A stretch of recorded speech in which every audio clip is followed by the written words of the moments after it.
Assalamualaikum warahmatullahi wabarakatuh. Selamat sore, kita berjumpa lagi dalam Jumpa Tengah. Sudah bersama saya seorang yang boleh kita bilang multi talenta, multidimensional juga. Beliau politisi, pengusaha juga, cendekiawan juga, dan beberapa waktu terakhir beliau memimpin satu organisasi kepengurusan cabang olahraga. Bersama saya sudah Bapak Haji Ahmad Yasir Ridho Lubis. Selamat sore. Assalamualaikum warahmatullahi wabarakatuh. Iya. Apa kabar, Bang? Sehat, alhamdulillah. Aku manggil abang aja lah ya. Ya, sehat. Abang Lubis, aku Tengku, Bang, sebenarnya. Tengku, gitu. tapi separuh Mendeling juga. Ibuku Lubis. Orang tua. Iya. Mama dari Penyambungan. Ya, dari Penyambungan juga. Baru apa itu? Baru Lubis. Bah. Sama. Itu manggil apa lah aku ya, kira-kiranya ya. Abang lah ya. Ya, boleh. Ya. Tapi nanti lah itu, Bang, ya, kita berterombo habis ini. Tapi saya mulai dari mana nih? Kira-kira banyak sisi-sisi yang sangat menarik ya. Politik pastinya sangat menarik. Kemudian apalagi dekat-dekat pemilu nih, Bang, ya. Iya kan, bicara cendekiawan juga menarik, bisnis menarik, olahraga juga tentu menarik. Tapi mungkin barangkali saya mau masuk dari satu sisi yang juga menarik. Tadi sekilas pintas saya melihat di referensi tentang abang ini, saya baca Bang Yasir Ridho ini secara lengkap ya namanya. Kalau orang Medan bilang nih sak baret-baretnya nih, Bang, lengkap. Haji Ahmad Yasir Ridho Lubis SH ST MSP. Jadi ada 2 gelar S1, 1 gelar S2. Ini sarjana hukum, sarjana teknik, sama magister sense of planning ya, perencanaan. Tapi mungkin aku sort yang 2 yang pertama dulu, Bang. SH dan ST, sarjana hukum, sarjana teknik. Nah, ini kan walau abang ini multidimensional ya, tapi nggak bisa dipungkiri nih sosok Bang Yasir Ridho ini tidak bisa dipisahkan dari dunia politik. Ya. Dengan kata lain, orang-orang Medan, di Sumut, bahkan secara nasional lebih mengenal abang sebagai politisi, gitu ya, Bang. Nah, pertanyaan saya nih, dari ST ke SH, ST, ini pada titik mana kira-kira pergeseran abang ini kok bisa masuk ke panggung politik, kok nggak jadi pengacara gitu, Bang, atau arsitek atau apa gitu, Bang? Oh, gini. Atau ada momentum tertentu? Ya, baik, saya jawab sedikit ya. Itu perjalanan hidup dimulai dari organisasi ya. Ketika saya sedang kuliah, kemudian tamat kuliah, saya juga masuk ke organisasi. Saya di KNPI Sumatera Utara itu, ya, saya ketua terlama. Ya. Berapa tahun, Pak? Hampir 8 tahun menjadi ketua KNPI dari 7 tahun ya. 7. Dari 2008 sampai 2015. Saya ketua KNPI Sumatera Utara. Sebelumnya ya pengurus dari bawah. Saya tidak pernah menjadi pengurus itu langsung tiba-tiba jadi ketua, jadi sekretaris, jadi apa, enggak pernah. Berarti kader lah, ya, dari bawah ya. Bukan kadal ya. Itu ada bedanya kadal dan kader gitu. Nah, kalau saya itu dari bawah, dari biro, kemudian naik jadi wakil sekretaris, wakil ketua, bisa jadi sekretaris, kemudian jadi ketua. Nah, jadi seperti itu. Itu awal proses saya berorganisasi. Nah, itu menjadi modal saya masuk ke partai politik. Nah, itulah dasar-dasarnya, sehingga persoalan kalau akademik itu ya bagian dari literasi saya saja di dalam hidup, bahwa saya punya kemampuan untuk ini, untuk itu. Ya, sehingga peningkatan kualitas intelektual, saya sekolah kembali. Ini pun juga ditawarkan oleh kawan-kawan untuk S3. Nah, sampai saat ini masih saya tolak. Kenapa, Bang? Karena saya takut anak-anak saya nanti tidak mampu melebihi saya. Cuman gitu. Itu saja alasannya. Ya, saya takut saya menjadi orang yang gagal. Kenapa gagal? Anak saya lebih rendah. Intelektualnya, kapasitas pendidikannya dan lain-lain dari diri saya. Belum tentu dia mampu. Berarti ini kalau kayak sekarang ya, Bapak magister nih, kau harus dokter gitu lah. Nah itu, kalau sempat nanti tidak sama saja, tidak mampu dia mengimbangi pendidikan saya, berarti bukan dia yang gagal, saya yang gagal, tidak melahirkan anak yang lebih baik. Nah itu, Makanya saya lebih hati-hati. Ini betul apa enggak ini kupikir. Mampu apa enggak nanti ini. Minimal bagi saya, keberhasilan saya apabila anak saya lebih dari diri saya. Nah, kalau bapak saya kan udah berhasil. Nah, dia melahirkan saya, dia tamat SMA, saya S2.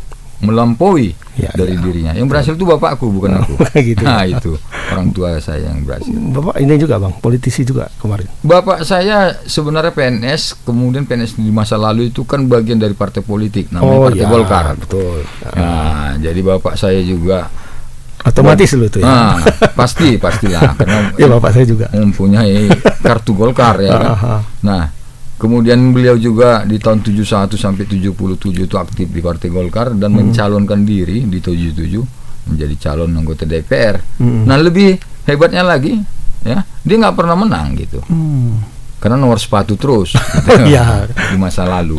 Nah, kalau sekarang dia, makanya saya bilang tadi yang sukses itu bapakku. Dia nggak menang, saya menang. Saya 2 periode jadi anggota DPR, semua jabatan di DPR sudah saya lalui ya. Jadi ketua fraksi sudah, jadi pimpinan DPR sudah. Nah, sekarang tidak jadi apa-apa juga sudah. Gitu kan. Artinya yang menang itu orang tuaku. Bukan saya yang menang. Jadi kalau anak Abang, saya larang sampai saat ini, saya larang masuk ke politik. Tidak, saya tidak mau mereka masuk ke politik. Apa alasannya Bang, kenapa? Ya, politik ini mungkin bukan bagian dari hidup mereka. Apa Abang merasa mereka boleh dikata tanda kutip tidak akan sanggup menghadapi dinamika politik yang sangat pasti. Gitu ya. Ya, saya pastilah ya. Kan dinamika kehidupan di politik ini tidak sama dengan kehidupan lainnya. Kalau dia jadi PNS, jadi wirausaha dan lain-lain, tidak ada hubungan-hubungan trik dan intrik di dalam hidupnya. Kalau kita di politik ini kan berbeda. Hari demi hari itu harapan demi harapan. Kan semua seperti itu. Tidak ada yang pasti. Tidak ada yang pasti. Ya, kepastian itu setelah diputuskan oleh Allah itu. Baru pasti. Nggak ada yang pasti. Gitu ya Bang ya. Jadi anak-anak sekarang apa Bang? Mereka kuliah di hukum juga ada. Ini sekarang lagi testing. Mudah-mudahan kuliah lah semua tiga mudah-mudahan kuliah. Dan saya berharap mereka tidak ikut dengan jejak saya. Carilah kehidupan yang lain gitu. Andai kata nanti ada, maksudnya ada tiba-tiba mungkin baru menemukan passionnya lah ini ketika tamat kuliah gitu, akan banyak yang seperti itu Bang ya. Ketika, itu saya nggak yakin itu bahwa dia itu karena passionnya atau baru menemukan dan lain, tidak. Saya yakin itu didesain oleh orang tuanya. Kenapa? Mungkin takut anaknya jadi pengangguran, maka dia buat anaknya jadi calon anggota DPR. Gitu. Misalnya seperti itu. Banyak alasan. Banyak ya. Ya seperti itu banyak alasan. Nah, kalau saya rasa tidak ya. Saya pengen mereka tidak terjun ke politik ini. Mungkin mungkin yang akan saya lahirkan itu adalah kader-kader ideologis, bukan kader biologis. Bukan mesti anak saya yang menjadi anggota DPR, menjadi orang partai, tetapi mungkin anak orang, tetapi pikiran saya. Kader ideologis namanya. Gitu, kader ideologis ya. Bukan mesti keluarga kita, anak nomburu, anak nentulang, anak sepupu dan lain-lain harus menjadi pemimpin atau menjadi orang-orang di partai yang sama dengan kita, apalagi menjadi kerumunan orang yang sama. Saya nggak pernah punya keluarga, adik saya dan lain-lain itu abang saya harus menjadi pemimpin di partai politik. Ketika saya jadi pemimpin di partai politik itu pernah. Saya juga pernah berkuasa kok di partai politik. Ya, tapi saya tidak pernah gitu ya, menggunakan kekuasaan yang saya miliki untuk mendudukkan yang marga-marga lubis itu, khususnya abangku, adikku dan lain-lain itu untuk jadi sesuatu di partai itu. Padahal nggak pernah juga. Padahal bisa. Padahal bisa dong. Ya. Dan itu saya lakukan dari mulai jadi ketua KNPI. Saya berkuasa 7 tahun. Nggak ada marga lubis jadi ketua. Yang ada Nasution, Siregar dan lain-lain. Iya. Kecuali memang dia punya kapasitas. Potensi, ya kan. Tetapi kan yang sekarang kan bukan persoalan potensi, ya kan. Biar keluarga aku saja semua di situ, gitu kan. Itu sebenarnya yang menjadi persoalan di sini kan. Di Republik ini KKN itu. KKN, kekeluargaan, ya kekeluargaannya itu yang masalah itu, nepotisme, ya, dan kan sangat luar biasa itu, ya kan? Apa memang nggak ada orang lain gitu yang punya kemampuan dan kapasitas untuk menduduki jabatan, ya kan? Untuk mendapatkan sesuatu di Republik ini, padahal nih, ya, padahal banyak loh. Kita lihat orang yang punya kemampuan juga, punya kecakapan untuk itu. Tetapi karena kepentingan mungkin keluarga, kepentingan kroni dan lain-lain, maka kita mengedepankan keluarga-keluarga kita saja. Ya, ini kan kelebihan-kelebihan dari para pemimpin masa kini, ya, keberaniannya itu. Di masa kami dulu, di masa lalu ya, orang berkuasa, orang kaya, pengusaha-pengusaha itu melahirkan orang-orangnya. Saya juga dilahirkan oleh orang-orang itu, ya. Senior kami itu melahirkan kami, bukan bapakku itu. Bapakku PNS pensiunan, nggak punya apa-apa, nggak mungkin saya jadi anggota DPR kalau uang bapakku. Bapak saya nggak ada, karena harta warisan yang diberikannya pun nggak punya, nggak ada. Nah, ada orang-orang di masa saya dulu itu yang mensupport. Nah, sekarang ini udah bergeser. Nah, ini jadi pergeseran nilai ya, kalau saya anggap. Jadi para senior kami dulu itu sekarang lebih baik melahirkan anaknya atau istrinya untuk mewakili dirinya di tempat sesuatu, di tempat itu. Itulah anak biologis tadi ya, anak bukan biologis, anak ideologis. Bukan anak ideologis lagi. Nah, itu yang terjadi. Ada pergeseran menurut saya, yang saya rasakan juga, ya kan? Saya ini kan anak ideologisnya orang juga. Nah, saya juga akan melahirkan anak-anak ideologis seperti itu. Betul. Itulah mimpi saya. Tetap untuk partai yang sama. Saya tetap di partai yang sama karena dari lahir saya juga di partai yang sama. Nah, itu gimana Bang penjelasannya? Ideologis juga kah atau biologis itu? Oh, gini. Ketika saya terlahir, ya, saya mengenal Partai Golkar ini. Nah, sampai saat ini ya sudah. Mungkin sampai mati saya akan di Partai Golkar ini. Mungkin menurut saya itu. Gitu ya. Dari sisi persahabatan, perkawanan semua saya berkawan. Tetapi karakter perilaku saya ya Golkar. Karena saya memahami sekali dan saya dilahirkan oleh organisasi yang berafiliasi dan mempunyai hubungan yang sangat dekat dan ketat terhadap Partai Golkar ini. Sehingga sahabat-sahabat saya itu banyak di Partai Golkar. Itu salah satu alasan, bukan karena fanatis yang tak masuk akal. Itu kan fanatis itu kan ada yang irasional dan ada yang rasional. Kalau saya fanatis karena rasional, karena sahabat-sahabat, kawan-kawan dari aktivitas kita di bawah, dari kita mahasiswa dan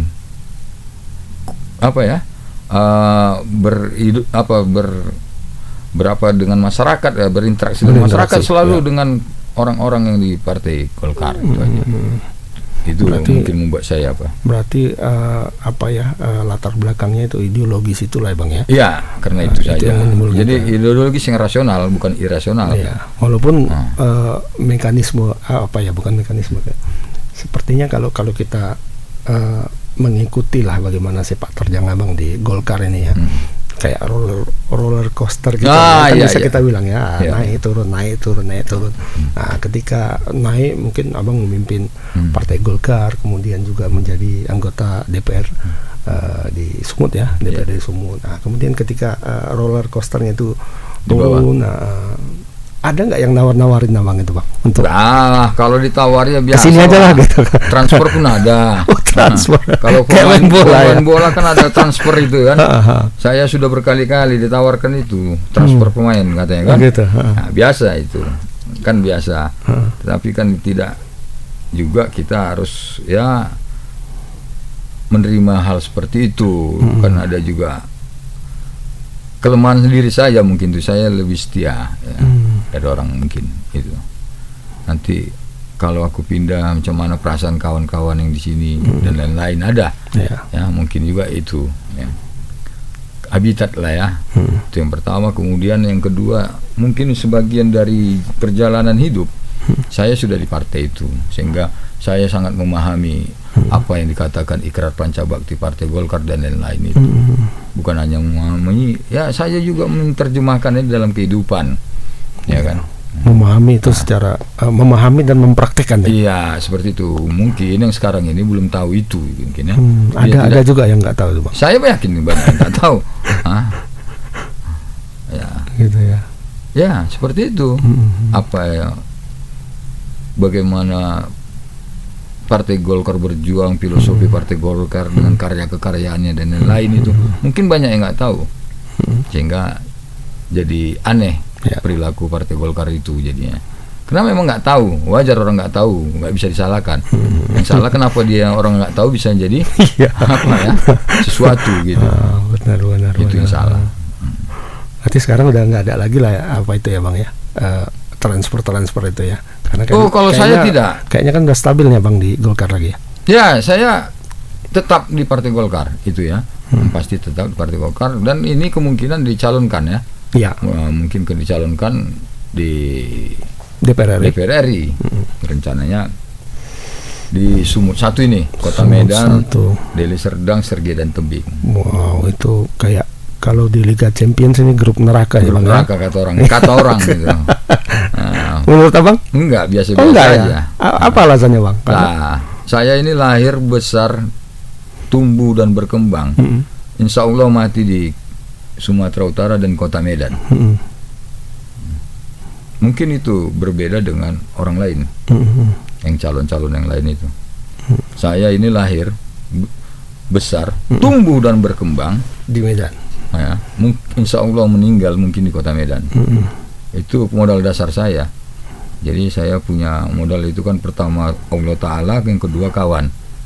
Artinya akar Abang di sini. Pasti saya SD, SMP, SMA dan kuliah semua di sini dibanding mereka yang lain itu aja modal saya. Kemudian support dari kawan-kawan, kemudian tribun mungkin nanti dan lain-lain begitu. Pasti. Nah itu kan juga bagian dari apa modal ya. Mungkin kalau orang lain kan modalnya apa ya, kapital, logistik dan lain-lain. Kalau saya mungkin tidak ya, seperti orang. Dan saya sudah menjalaninya, sudah pernah 2 kali maju 2 kali menang. Ya, tetapi itu di Sumut 7. Ya, Sumut 7 DPR Sumatera Utara dengan modal yang kalau bahasa Inggrisnya cekak lah ya, bahasa Inggris cekak ya kan, tetapi kita menang. Ya modalnya kecil ya, tetapi modal sosial saya mungkin lebih besar daripada orang lain. Karena saya yakin saya punya kelebihan daripada orang. Apa itu? Waktu. Waktu. Kenapa? Yang calon itu kan waktunya payah itu. Tempat orang mati, tempat orang kawin, tempat orang main-main dan lain-lain. Kalau saya kan lebih banyak punya waktu daripada orang. Ya, karena saya nggak punya kegiatan lain selain ini. Ya, kalau dibilang pengangguran apalah, intelek, karena anggota DPR. Ya, karena setelah jadi anggota DPR kan saya duduk bisa di mana-mana. Kalau orang lain kan nggak bisa mungkin.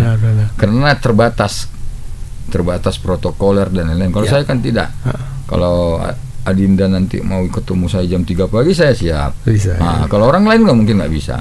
Kan itu kelebihan saya dibanding orang.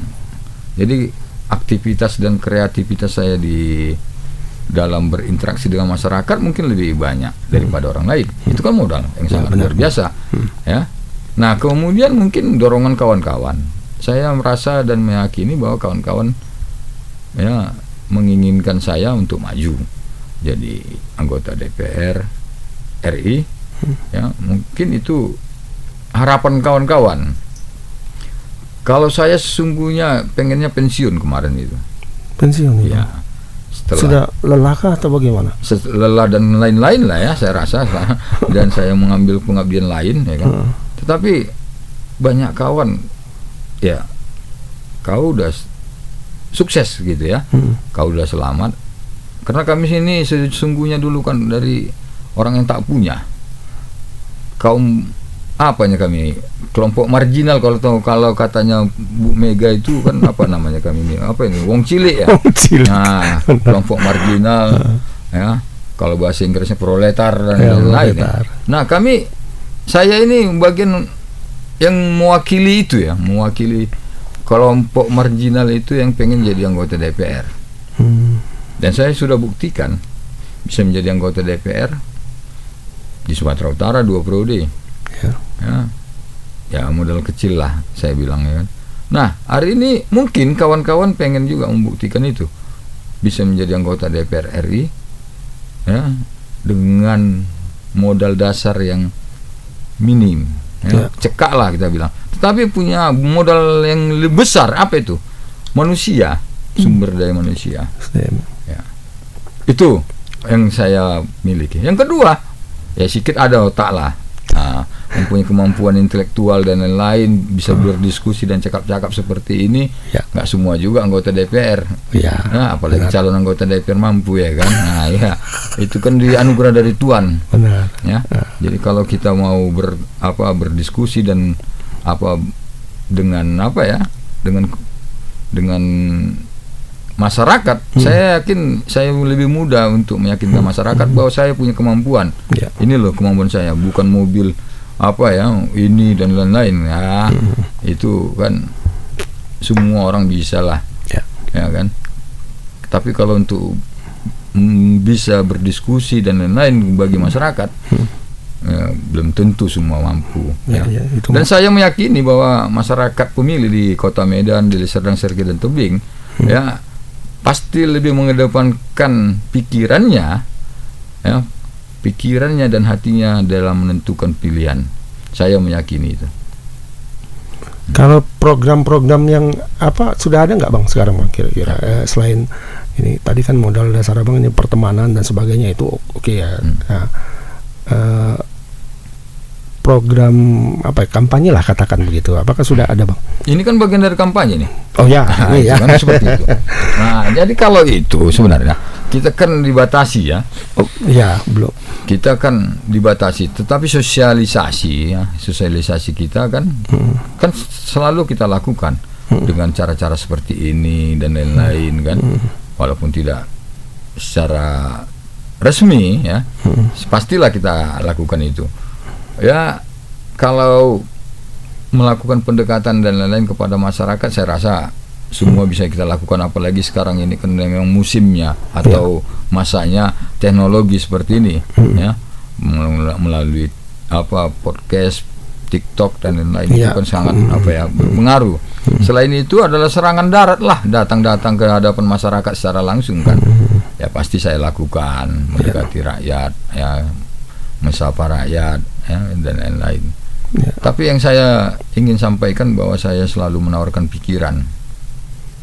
Serangan udara tadi mantap Bang, yang Abang bilang tadi. Itu aku tertarik di situ. Karena 2024 nanti itu kan kalau menurut data dari yang aku sempat baca itu pemilih pemula ini jumlahnya lebih besar sekarang dibanding di 2019. Ini ada beberapa persen, ada kenaikan berapa persen. Nah pemilih pemula ini kan lebih dekat dengan teknologi Bang, lebih dekat dengan teknologi, lebih dekat dengan media sosial dan sebagainya. Nah, kalau cara-cara kampanye old school lah kita bilang gitu ya, ini kan nggak masuk ke mereka Bang. Nah apakah Abang sudah punya semacam ke situ program untuk mereka gitu nanti, bagaimana mendekati mereka? Ya, apalagi Medan ya Bang ya. Medan kan banyak nih. Saya memahamin itu. Salah satunya ini podcast seperti ini kan, itu juga bagian dari produk yang lahir belakangan ini terhadap sosialisasi media sosial yang sangat kuat ya, dan ini banyak ditonton oleh masyarakat. Nah, khususnya masyarakat di perkotaan, karena mungkin dia punya handphone 2 atau 3 biji. Sumut satu Bang, Sumut satu kan. Nah, begitu ya. Kota. Nah, perkotaan di Medan, Deli Serdang, Sergi dan Tebing itu. Nah, ini bagian yang harus kita raih. Kemudian mungkin ya kegiatan-kegiatan sosial kita ya yang menyentuh kepada masyarakat, karena saya juga ketua Perserosi Sumatera Utara kan. Itu juga bagian dari kegiatannya para anak muda ya. Ya itu pemain skateboard dan lain-lain itu kan juga kita sapa ya. Dan lain-lain, pemain sepatu roda kita sapa dan lain-lain. Saya rasa itu bagian dari apa ya, sebuah kegiatan sosial yang kita akan lakukan ya. Mudah-mudahan ke depan ini bisa berkembang dan bertumbuh kembang ya. Kalau saya kan target saya menjadi ketua Perserosi Sumatera Utara itu menumbuh kembangkan Perserosi sepatu roda di Sumatera Utara. Ya. Bagaimana caranya? Mau lakukan kegiatan-kegiatan ya, kemudian melakukan pertandingan-pertandingan nantinya. Saya pikir itu. Oke. Ya, Perserosi tadi Bang Yasirido sempat menyinggung soal Perserosi. Apa itu Perserosi mungkin masih nggak terlalu banyak yang tahu, ya kan? Tapi kita akan bahas setelah ini. Kepada Bapak Ibu sekalian untuk terus berkomitmen dan bekerja keras dalam mencapai tujuan kita. Mari kita bersama-sama meraih prestasi yang gemilang dan membawa nama baik cabang olahraga sepatu roda tidak hanya di ini.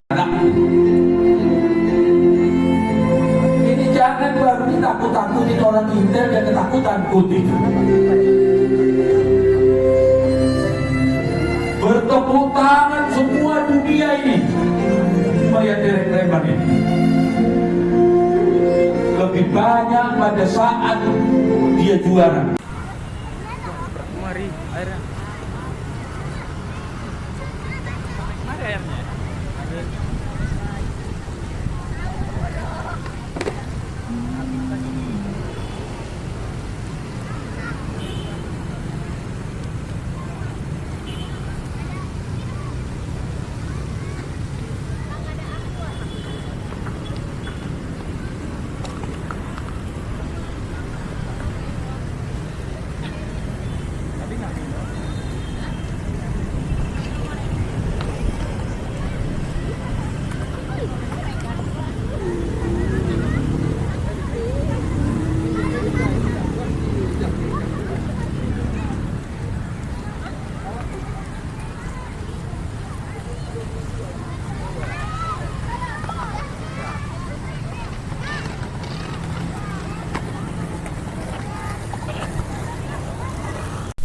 Kita kembali lagi Tribuners. Tadi sebelum jeda kita sempat menyinggung soal Perserosi. Ini kepanjangannya ini Persatuan Olahraga Sepatu Roda Indonesia. Nah ini menarik Bang. Ini bisa muncul pertanyaan dari sini. Ini kenapa sepatu roda? Ini kan bukan olahraga yang populer nih Bang ya. Bukan kayak apa yang peminatnya sabar-kabar terus bisa mengalirkan puluhan ribu ke penonton misalnya ke stadion kayak bola, kayak bulu tangkis atau basket misalnya, atau maaf kata juga nih Bang, ini dengan kapasitas Abang ya, rasa-rasanya Abang bisa aja memilih olahraga yang lebih populer ketimbang sepatu roda. Ini apa alasannya Bang? Aku meyakini hidup ini dijalankan ya, diperjalankan. Saya sepatu roda ini, saya melihatnya pun tak pernah, apalagi memilikinya. Oh gitu.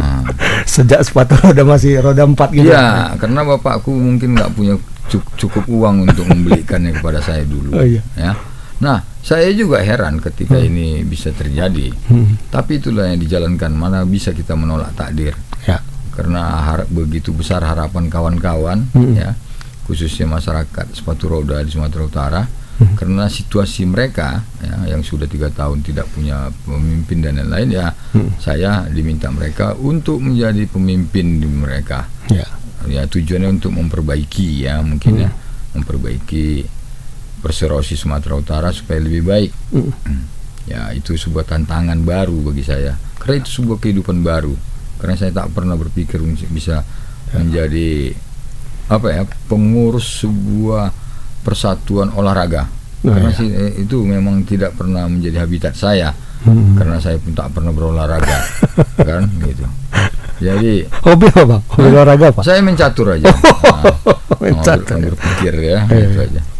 Yang saya lakukan hanya bercatur dan lain-lain. Cuma saya suka berkebun. Bedanya kalau mereka olahraga, saya berkebun. Oh, berkebun itu berkeringat juga kan, keluar juga keringat dari situ. Tapi itulah kayak realitas hidup. Akhirnya saya menjadi ketua Perserosi Sumatera Utara, dibebankan dengan target-target ya, saya penuhi. Saya akan lakukan itu dan lain-lain dengan cara-cara saya. Ini sudah tahun keberapa Bang? Baru mungkin ya 3 bulan lah. Baru 3 bulan. Baru 3 bulan. Baru pelantikan di rumah dinas gubernur kemarin ya, 2 minggu yang lalu kalau nggak salah. Nah itulah perjalanan yang kita lakukan di Persatuan Sepatu Roda ini. Mudah-mudahan dengan keyakinan kita bersama, kerja sama kita bersama di kepengurusan dan masyarakat sepatu roda Sumatera Utara, saya yakin konsolidasi menjadi sebuah alasan untuk suksesnya sebuah perhelatan. Target-target tersebut, untuk memenuhi target tersebut. Apa itu? Kita akan bentuk beberapa kabupaten kota. Ya, saya bertarget itu 3 bulan ini 17 kabupaten kota harus berdiri. Selama ini belum ada.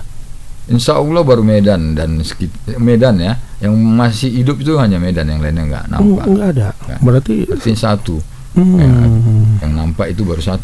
Saya akan berusaha bersama kawan-kawan nanti bisa mendirikan 17. Berarti selama ini ketika ada kejuaraan misalnya nasional atau PON lah katakan kemarin ya, itu atletnya hanya dari Medan. Ya. Dari daerah lain nggak ada di. Entah nggak ada ya bang? Hampir nggak ada, itu saya yakin itu nggak ada. Kalau sekarang ini ya Medan, Deli Serdang lah yang bergerak, ada punya klub juga. Kan basisnya pengurus daerah ini kan klub seharusnya. Klub mendirikan Pengcap mendirikan Pengda kan gitu. Nah klubnya yang ada itu cuma di Deli Serdang sama di Medan. Nah ini harapan kami ke depan bahwa klub-klub ini harus bisa tumbuh dan berkembang di daerah-daerah sehingga mampu melahirkan sebuah pengurus cabang di daerah. Nah ini harapan kita supaya lahir rivalitas yang sehat. Benar. Jadi banyak sumber atlet sehingga bisa dibuat sebuah pertandingan atau seleksi yang lebih luas. Kalau ini kan sumber atletnya nggak banyak ini. Nah, sumber atletnya kurang, maka butuh ya penumbuh kembangan sepatu roda di Sumatera Utara, misalnya menggunakan Car Free Day dan lain-lain. Itu anak-anak kita nanti kita suruh jalan-jalan di Car Free Day dan lain-lain ya. Bersepatu roda, berselancar dan lain-lain ya. Berskateboard dan lain-lain supaya mereka dikenal. Skateboard itu masuk ke mana? Masuk. Masuk. Makanya juga banyak lah ya sumber suara kita nanti kira-kira gitu. Iya, cocok itu. Ini kan kemarin PON kan ikut bang yang di Papua ya, Papua Sumatera Utara itu kayak kalau nggak aku silap ini dari data yang ada ini diikuti 15 provinsi ya, ada mempertandingkan 24 nomor, berarti ada 24 medali emas. Sumut ada di peringkat 7 kalau nggak salah, torehannya 2 perak. Nah, di 2024 ini kan Sumut dan Aceh akan menjadi tuan rumah PON. Itu ada bang cabang ini dipertandingkan. Pertandingan. Bagaimana ini kita? Target kita 3 emas. 3 emas. 3 ya. Enggak kayak DKI semalam 12. Enggak lah, kita harus terlalu jauh. Saya orang yang realistis dalam politik. Di dalam politik, di dalam olahraga. Papua bisa dapat loh bang. Papua dapat 8 kemarin. Saya atau pakai atlet luar atau bagaimana? Ya itu salah satu jalan. Oh gitu ya. Pakai atlet luar dan lain-lain itu kan banyak jalan lah menuju prestasi. Tapi saya berharap prestasi itu berjalan dengan normal. Saya selalu mau berjalan dengan normal, jangan abnormal. Kasihan nanti orang lain. Ya. Kasihan orang lain sudah melatih dirinya, melatih anak-anaknya supaya berprestasi, tapi dengan perilaku kita orang lain gagal, akhirnya kita menjadi manusia yang jolim. Saya nggak mau itu. Maka kita kalau mau mendapatkan emas ya jangan jalan yang baik. Jalan yang baik macam mana berprestasi? Nggak ambil cara instan kayak gitulah ya. Saya cenderung kurang suka ya kalau bahasa orang kampung itu kan naturalisasi itu ya. Kalau kita naturalisasi nanti anak-anak daerah gimana itu? Sebentar lagi betul. Bagaimana nanti kalau olahraga naturalisasi semua nanti melakukan perbuatan yang sama? Jangan-jangan bentar lagi bupati wali kota kita naturalisasi aja nanti supaya maju daerah itu. Gitu ya. Kan bisa kan? Ya. Ya siapa tahu anak daerah banyak yang punya potensi ya Bang ya. Iya, kan harapan kita kan menumbuh kembangkan potensi yang ada daerah ini, ya. Jadi jangan memanipulasi sebuah prestasi.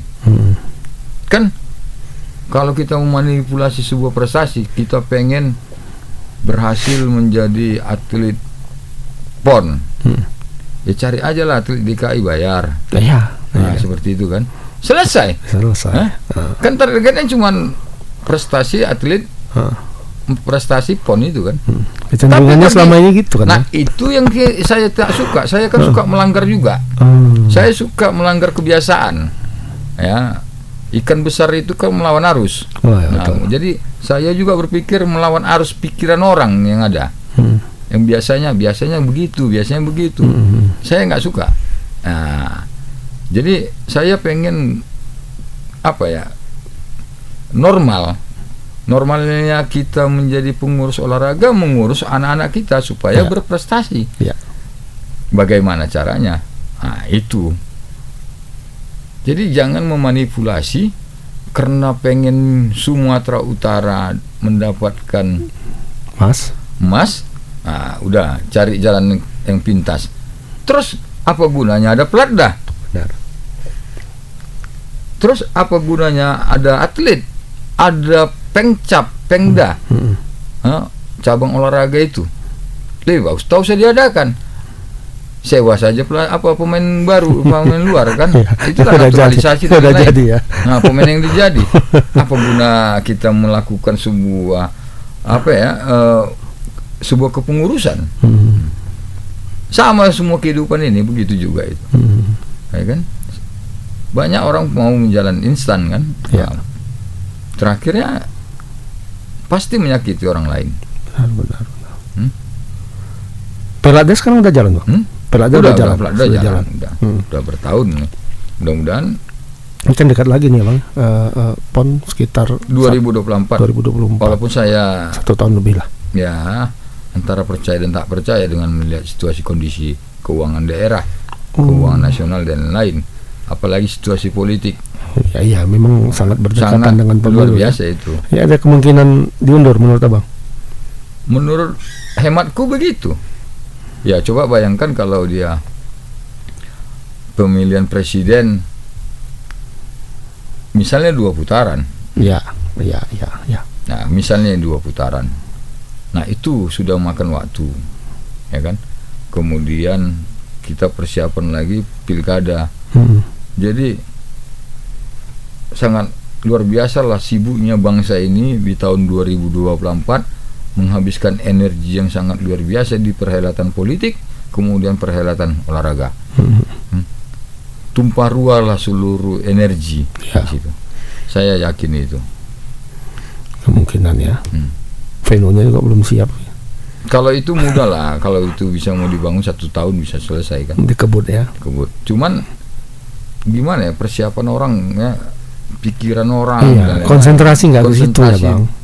Udah di politik terus ini kan. Sedangkan kita pun bicara sehari-hari sekarang udah presidennya siapa, ini siapa dan lain-lain. Nggak pernah berpikir tentang bagaimana atlet renangnya siapa, ini siapa, nggak tahu pun kita lagi itu. Karena semua kalau media sosial itu kan ceritanya sekarang ini koalisi apa ini, koalisinya ini, koalisi ini dan lain itu aja. Berarti setelah lewat keramaian inilah kemungkinan baru ini ya. Ya, walaupun kata pemerintah dia akan mempersiapkan diri, tapi menurut saya kan boleh berpikir. Ya, kami pun di media pun seperti itu. Kira-kira kayaknya nggak mungkin lah ini. Terlalu mepet waktunya, orang itu semua sangat sulit menurut saya. Konsentrasi kan nggak ke situ kan itu Bang. Konsentrasi lebih ke politiknya. Ya. Banyak lagi regulasi-regulasi yang bakal keluar kan. Itu kan makan pikiran semua orang. Iya. Ganjeng-ganjengnya di politiknya. Iya. Balik kita ke politik Bang. Siap. Sedikit pandangan Abang soal kontestasi politik nasional ini gimana Bang? Yang sedang belum sampai sih ke titik tertinggi tapi kayaknya akan menuju ke sana nih. Kira-kiranya gimana Bang? koalisi dan sebagainya. Ya, kalau saya lihat ya kalau Partai Golkar lah ya, kan sedang mengarah-arahkan itu kan. Nah, ada dua kemungkinan di situ ya. Pertama ke Ganjar, kemudian ke Prabowo ya. Kalau nggak mungkin ke yang satu lagi. kemarin kan udah ditolak, tidak mungkin ke Pak Anies kata Pak Erlangga gitu. Ya saya sebagai kader partai ikut saja. Ya kemanapun jadi, ya kan. Pak Erlangga mau calon presiden pun jadi, mau jadi wapres pun jadi, nggak jadi apa-apa juga jadi, nggak ada masalah bagi kita. Saya yang penting saja. tetap setia di Golkar. Ah iya itu. Mau ke partai ini dibawa ke koalisinya Mbak Puan jadi, Ya. mau koalisinya Pak Prabowo jadi, ya nggak ada masalah. Tapi dulu kan ada apa Bang ya? Hitung-hitungan berdasarkan presidensial threshold 20. 20.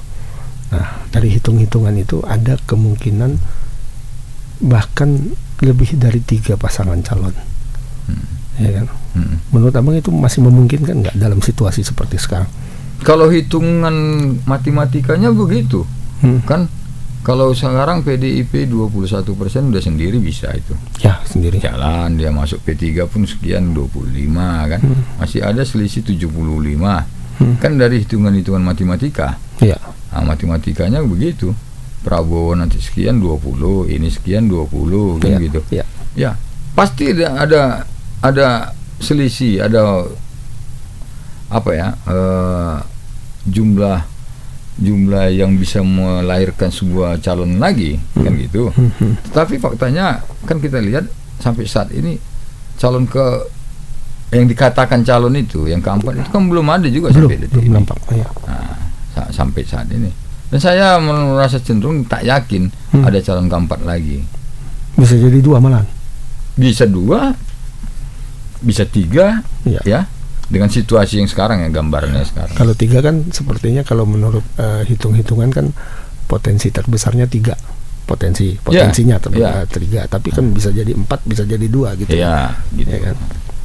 3 menurut Abang 3. Ya bisa 3, bisa 2. Bisa 3, bisa 2 ya. Kalau 4 udah hampir nggak ada lihat ini. Karena nggak ada yang calon, nggak nampak lagi. Calon keempat belum muncul sampai sejauh ini ya. Iya. Ya. Oke. Ya kalau kami kan Partai Golkar dulu sejatinya pengennya Pak Erlangga menjadi calon presiden, minimal jadi wakil, ya kan gitu. Kan harapannya begitu. Kayaknya kan sampai sekarang kan belum ada. Belum kelihatannya. Tapi masih memungkinkan nggak tuh? Nah, dalam politik biasalah. Apapun masih bisa ya. Masih bisa kan. Masih bisa. Hari ini A besok juga bisa B kok. Iya, oke. Biasa saja. Kalau untuk lokal sendiri gimana Bang? Politik lokal di kita itu. Wah, ini sedap ini. Kan sebenarnya pengennya cerita lokal kita, bukan interlokal ya. Kan? Interlokal oke lah. Biarlah mereka itu kan nasional. Kalau lokal saya berpikir begini. Kalau lokal Sumatera Utara ya. Kita berharap apa yang sudah terjadi hari ini, pembangunan yang sudah berjalan ini bisa dilanjutkan. Ya. Bangunan sekarang. Ya. Bobi dengan bangunannya ya, membangun Islamic Center lah yang kita bilang, kemudian membangun lapangan Merdeka menjadi pusat apa dan revitalisasi dan lain. Itu mau membangun apa lagi, apa namanya jalan itu, underpass itu ya, underpass dan lain. Kita harap itu bisa berjalan, program itu bisa dilanjutkan oleh Bobi ya. Seperti itu. Nanti Bobi tetap wali kota. Harapan kita. Kenapa? Kalau dia tinggalkan itu, belum tentu wali kota yang menggantikannya melanjutkan perjalanannya itu. Itu yang menjadi masalah kan di bangsa kita ini begitu. Kalau pemimpin yang berganti programnya. Sementara program yang lama itu tertinggal. Iya, nggak dilanjutkan ya. Jadi apa ya, bangkai purba gitu kan. Tentu kan ada banyak lah kita banyak Wisma Atlet dan lain itu kan seperti itu. Nah yang harapan kita jangan terjadi seperti itu. Karena belum ada yang siap ya Bang sekarang. Ya makanya karena nggak siap, makanya kita berharap itu bisa sampai selesai, Iya, dan supaya pasti. bisa termanfaatkan. Karena sebuah pembangunan yang terbengkalai itu menjadi beban bagi rakyat, beban bagi masyarakat. Kita pengen sebuah pembangunan itu bisa selesai dilaksanakan oleh pemerintahan. Makanya pemerintahan itu dikasih waktu 2 periode Iya. supaya dia bisa menyelesaikan programnya. Mungkin 1 periode kok belum cukup untuk menyelesaikan program-program itu. Iya, betul. Itu harapan kita. Jadi sehingga janji-janji politiknya Pak Bobi Nasution ya itu bisa diwujudkan ya. Kita kan berharap Medan yang tidak pernah banjir lagi. Ya. Nah, bagaimana caranya supaya tidak banjir? Nah, itu kan sebuah solusi. Medan yang tidak macet lagi, itu gimana solusinya? Mungkin lapangan parkir di bawah lapangan Merdeka itu sebuah solusi, kan Ya. gitu. Kira-kira. Sama juga dengan Pak Edi Rahmayadi. Ah. Saya berharap apa yang sudah dicanangkan oleh Pak Edi Rahmayadi itu bisa diwujudkannya, ya kan? Kan semuanya ini sekarang alasannya karena COVID. Iya, benar. Terkendala pembangunan ini semuanya karena COVID. Nah, semua bupati, kepala daerah, gubernur dan lain-lain itu mengatakan itu persoalannya karena COVID kemarin. Semua tahu itu. Ya. Nah, maka kita berharap ini bisa diwujudkan oleh pemimpin-pemimpin yang baik-baik ini. Itu aja. Ya. Bagaimana apa yang sudah dijanjikan mereka ini di dalam visi misinya, di dalam RPJMD bisa diwujudkan mereka. Ya. Nah, itu tujuan kita. Oh, berarti- Harapan saya seperti itu. Berarti tetap lah ya di Medan pilotnya sama, di Sumut Ya, pilotnya saya sama. berharap seperti Gitu itu. ya. Karena saya menganggap mereka orang-orang baik itu aja. Benar. Dengan gaya dan pikiran yang berbeda mungkin ya, cara. Berarti nggak perlu perubahan ya Bang? Mau perubahan kita harus mencari lagi orang yang lebih baik dari mereka. Sejauh ini menurut Abang Belum ada. belum nampak. Belum ada ya. Belum ada saya lihat ya. Kalau saya melihatnya kan dari kacamata saya. Hah? Ini sebagai seorang warga Medan dan sebagai seorang politisi lah saya anggap ya. Wah. Menurut saya yang dua ini orang-orang terbaik. Nah, gitu. Kalau mereka berkolaborasi nanti gimana? Lebih bagus lagi. Tapi tinggal dong Medan. Dilahirkan, Oh. mereka lahirkan. Yang gawatnya itu, yang bahaya, masalah itu kan kalau ini mereka tidak melahirkan pemimpin yang sama Iya. gitu.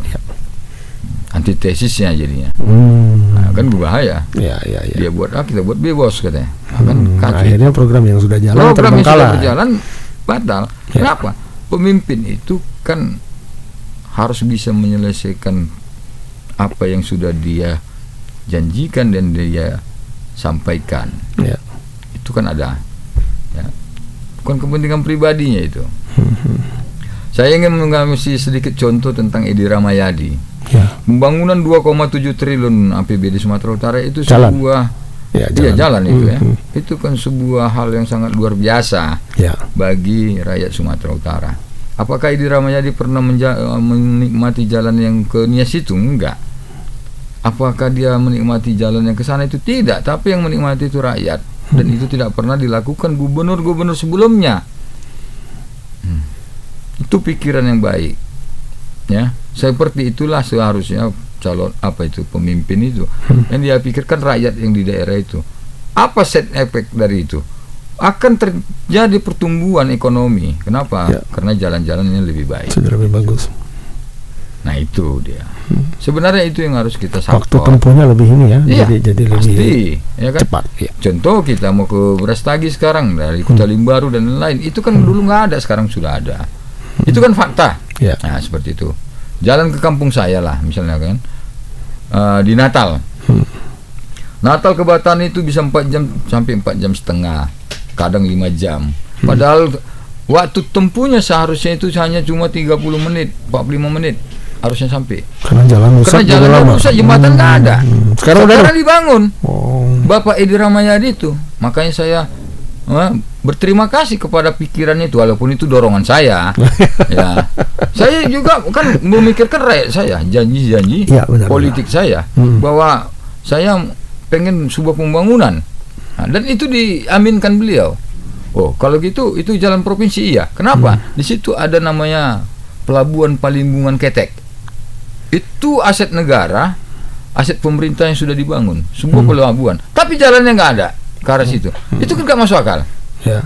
Nah, oleh Bapak Edi Rahmayadi, Gubernur Sumatera Utara kita ini, dia bangun itu. Nah, kita dorong itu. Apa manfaatnya dibangun pelabuhan, tetapi jalannya nggak ada, akses ke situ nggak ada, nggak baik. Apa manfaatnya? Itu kan membuat pembangunan pelabuhan itu menjadi sia-sia. Sebuah pembangunan mubazir. Iya, Sia-sia. benar. Nah, itu. Nggak dipakai Sekarang juga sudah bangun kan, beliau. sekarang Alhamdulillah hampir 40 miliar di daerah itu, di daerah Pantai Barat ataupun Mendiling Natal. Mendiling Natal. Nah, itulah harapan kita kepada Gubernur Sumatera Utara. Mudah-mudahan beliau sehat-sehat aja, ya kan, baik-baik. Sebentar lagi mau pensiun, tanggal 5 September beliau pensiun. Ya, harapan kita beliau maju lagi dan bisa terpilih kembali. Saya pikir itu supaya terjadi pembangunan yang lebih baik di Sumatera Utara. Saya meyakini itu ya. Itu. Baik. Kira-kira. Menarik, Bang. Tapi sayang sekali waktu kita dibatasi nih, dan produser sudah ngasih kode nih, tenggatnya sudah berakhir kan. Closing statement, Bang, barangkali. Ya, harapan saya ke depan akan lahir para pemimpin-pemimpin yang baik. Biasanya para pemimpin yang baik itu terlahir dari orang-orang baik. Nah, itu mudah-mudahan ini menjadi sebuah baik di segala bidang, mau di politik, olahraga, ekonomi dan lain-lain. Ya, saya berharap sebuah perubahan pikiran, bukan orang. Pikiran ya. Saya berharap sebuah perubahan pikiran ya dari masyarakat, khususnya yang ada di Sumatera Utara, ya, bahwa yang kita cita-citakan itu adalah kesejahteraan rakyat, ya, kemakmuran rakyat dan lain-lain. Ini bisa terwujud dengan baik ketika kita mempunyai tanggung jawab yang sama di dalam membangun bangsa dan negara ini. Saya pikir itu harapan saya. Ya. Terima kasih. Baik. Terima kasih Bang Yasir Ridho sudah bersedia jumpa tengah dengan saya hari ini. Semoga apa yang kita percakapkan di sini ada manfaatnya. Syukur-syukur memberi pencerahan. Ya, terima kasih Tribuners sudah menyaksikan. Sampai jumpa lain waktu. Assalamualaikum warahmatullahi wabarakatuh. Waalaikumsalam warahmatullahi wabarakatuh.